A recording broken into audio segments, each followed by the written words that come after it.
El objetivo de esta práctica es determinar los parámetros característicos de una célula fotovoltaica, obtener la curva de corriente versus voltaje y potencia versus voltaje de una célula, así como también calcularle la potencia máxima y la eficiencia que ésta tiene. Para la realización de esta práctica se necesitan de los siguientes materiales: una célula fotovoltaica, una resistencia variable, un amperímetro, un voltímetro, una fuente de luz, un computador, un metro y unos conductores. En el paso 1 de esta práctica se empieza identificando los valores de tensión de circuito abierto y de corriente de cortocircuito de la célula fotovoltaica, los cuales se encuentran en la parte posterior de la célula. Para este caso, la célula trabaja a 5 voltios con una corriente de cortocircuito de 150 miliamperios.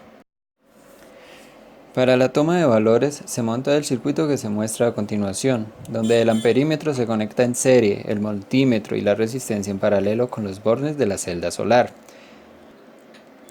En nuestro circuito, el multímetro de la izquierda mide corriente y el de la derecha mide voltaje. La celda se encuentra a 50 centímetros de distancia de la fuente de luz. Luego de montado el circuito, se coloca la resistencia variable en su mínimo valor. El voltaje y la corriente se van anotando los valores en la correspondiente tabla para después poder graficar. Luego de tener los valores de la celda al momento de variar la resistencia, se procede a graficar.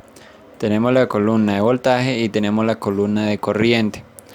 Lo que hacemos es coger todos estos valores, insertar en lo de las gráficas en dispersión y elegir la que dice dispersión con líneas rectas y marcadores.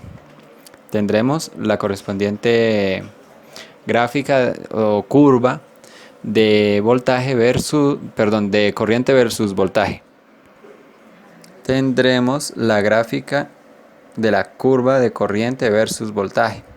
Entonces aquí la titulamos. Para la curva de potencia versus voltaje se utilizan estos mismos valores, donde multiplicamos el voltaje con la corriente que se encuentra aquí en la celda de la columna F y procedemos a graficar. Entonces hacemos el mismo procedimiento anterior, que es insertar dispersión, y aquí obtendríamos la curva de potencia voltaje.